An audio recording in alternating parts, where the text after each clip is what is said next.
Como será que funciona a questão dos relacionamentos? Principalmente aqueles que estão há muito tempo juntos e do nada se separam. Será que o amor acaba? Será que é uma questão espiritual? Será que é uma sincronicidade? Ou será que é o nosso cérebro? Quer saber? Vem comigo. Aloha, sejam muito bem-vindos ao canal da Quântica. Aqui quem vos fala é Selva Salerno e hoje eu quero falar um pouco mais sobre essa questão dos relacionamentos e o nosso eu do futuro, como pode te ajudar nessa questão que eu acabei de falar, de casais que estão há muito tempo juntos e que do nada decidem se separar por A ou por B, onde talvez realmente o amor tenha acabado. Antes de mais nada, eu vou explicar o que a neurociência diz, mas entendam que toda e qualquer decisão não parte somente disto que eu vou falar. Isso pode ser consciente ou realmente ter acontecido alguma coisa que agrave a situação e vai da responsabilidade de cada um.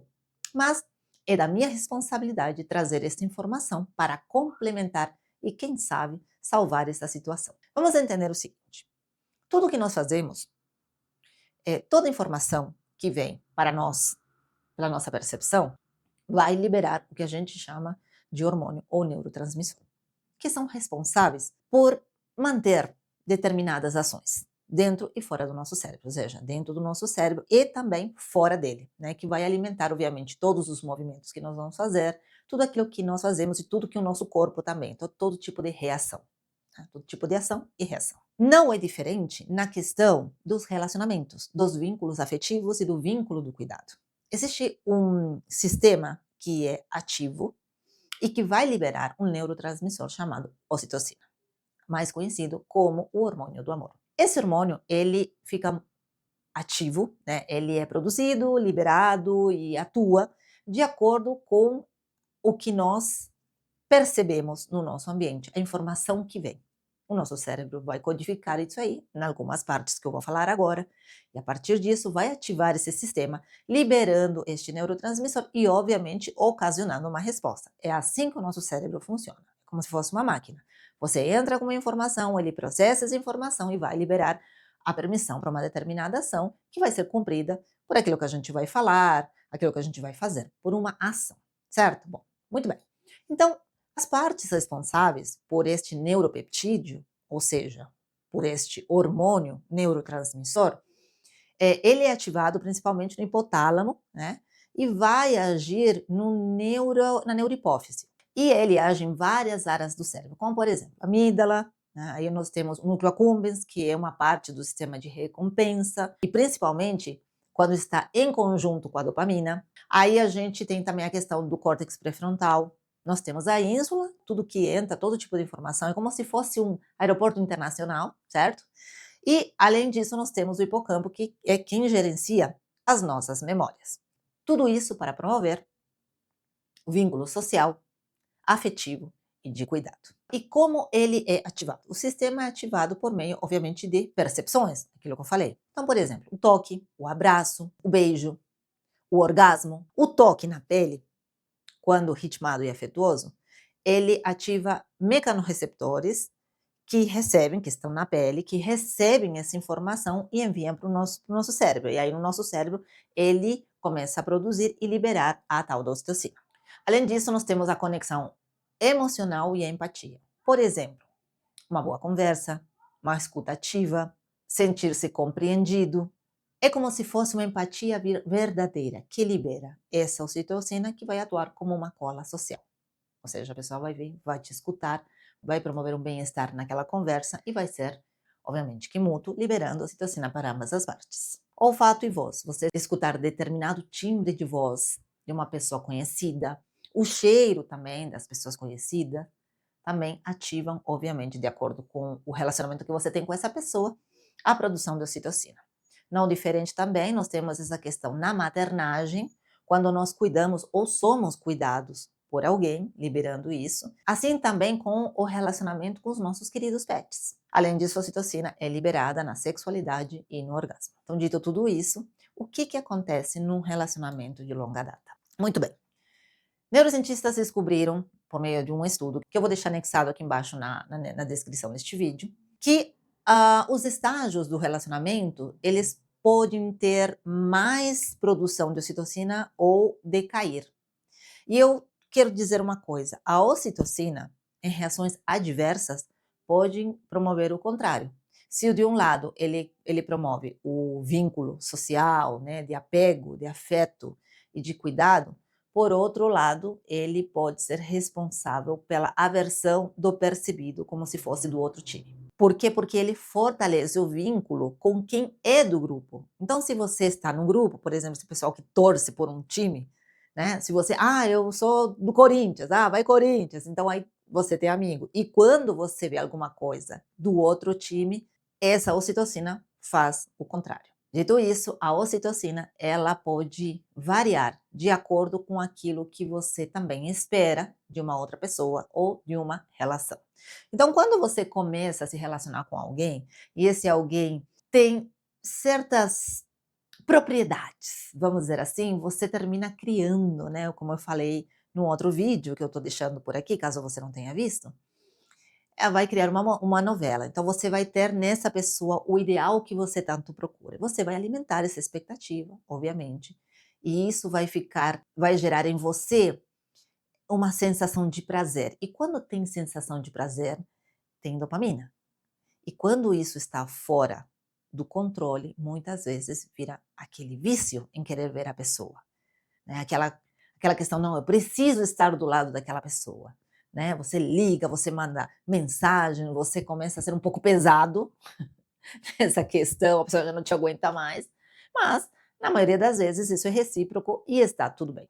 O problema é que com o passar do tempo e as mudanças, inclusive hormonais, das pessoas, das diferentes fases, principalmente da mulher, isso pode se atenuar. Como assim, Selva? Assim, isso mesmo.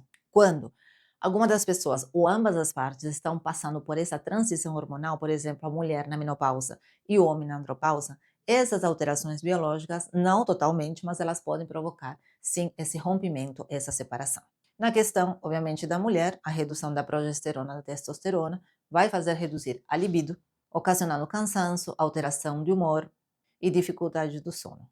Tudo isso, obviamente, pode afetar o relacionamento afetivo, e eu não estou falando somente o relacionamento íntimo, mas também o dia a dia dessa mulher com este homem, havendo uma redução da sensibilidade, inclusive ao toque e ao desejo, não somente o desejo sexual, mas ao desejo de estar, de cuidar ou de ser cuidado.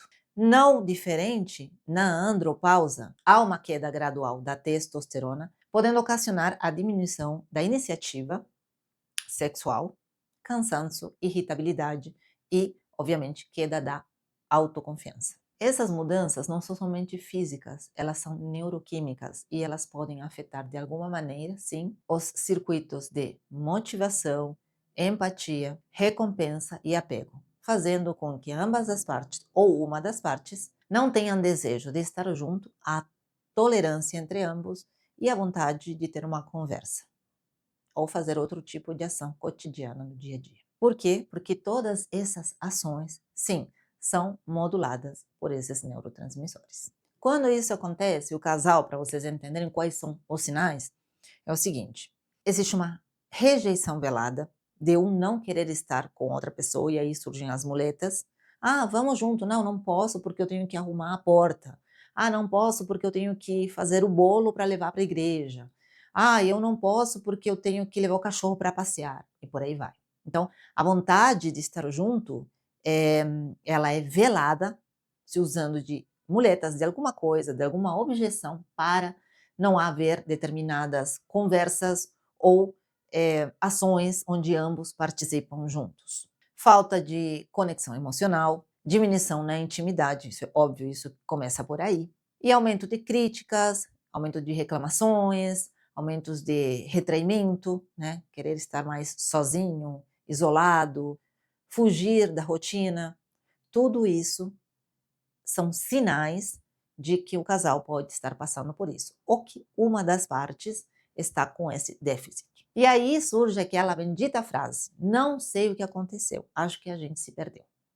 Não, ninguém se perdeu, né? O que se perdeu foi uma conversa, né, por conta dessas mudanças biológicas, cada um no seu quadrado, vamos dizer assim. E sim, precisa haver essa conversa. o teu parceiro de anos, a tua parceira de anos, tem que entender que você muda, que as coisas mudam e que é assim que funciona o universo. Não adianta querer dizer que, ai, não, eu não mudo, eu me sinto jovem. Se sentir jovem é completamente diferente de estar. Nós envelhecemos, o nosso sistema envelhece, assim como qualquer outro sistema. Nós estamos fadados ao tempo e está tudo bem, gente. O que a gente tem que entender é em que fase que nós estamos e nunca, jamais perder essa conversa sincera, porque o casal está aí para isso, né? Se existem pessoas que estão há 15, 20, 25, 30 anos juntos ou mais, eles têm que entender que precisam conversar. E, obviamente, se essa conversa tem que se estender a um profissional, seja da área mental ou da área da saúde em si, da saúde física, deve ser feito por ambos. Selvi, como é que a gente regula isso? Ah, você está me dizendo para eu ir no médico, para ir num psicólogo, num psiquiatra. Gente, falar que você vai no psiquiatra não significa que dizer que é um palavrão. Tem gente até hoje que pensa da seguinte maneira: nossa, tem que ir no psiquiatra, a pessoa está ficando doida, a pessoa está ficando louca. Não, não é isso. Tá? Existem coisas, competências que o psiquiatra tem, que um psicólogo ou um terapeuta não tem, por exemplo. Então, não há problema nenhum em ir no psiquiatra. Você vai no psiquiatra por N razões. Você vai no psiquiatra porque você para de fumar, você vai no psiquiatra porque você ou precisa tomar algum remédio, alguma alopatia, ou até homeopatia, enfim, aí vai depender do psiquiatra. Né? Porque quem receita, quem faz a prescrição não é o psicólogo nem o terapeuta, é o psiquiatra. Então, o psiquiatra é como qualquer outro médico.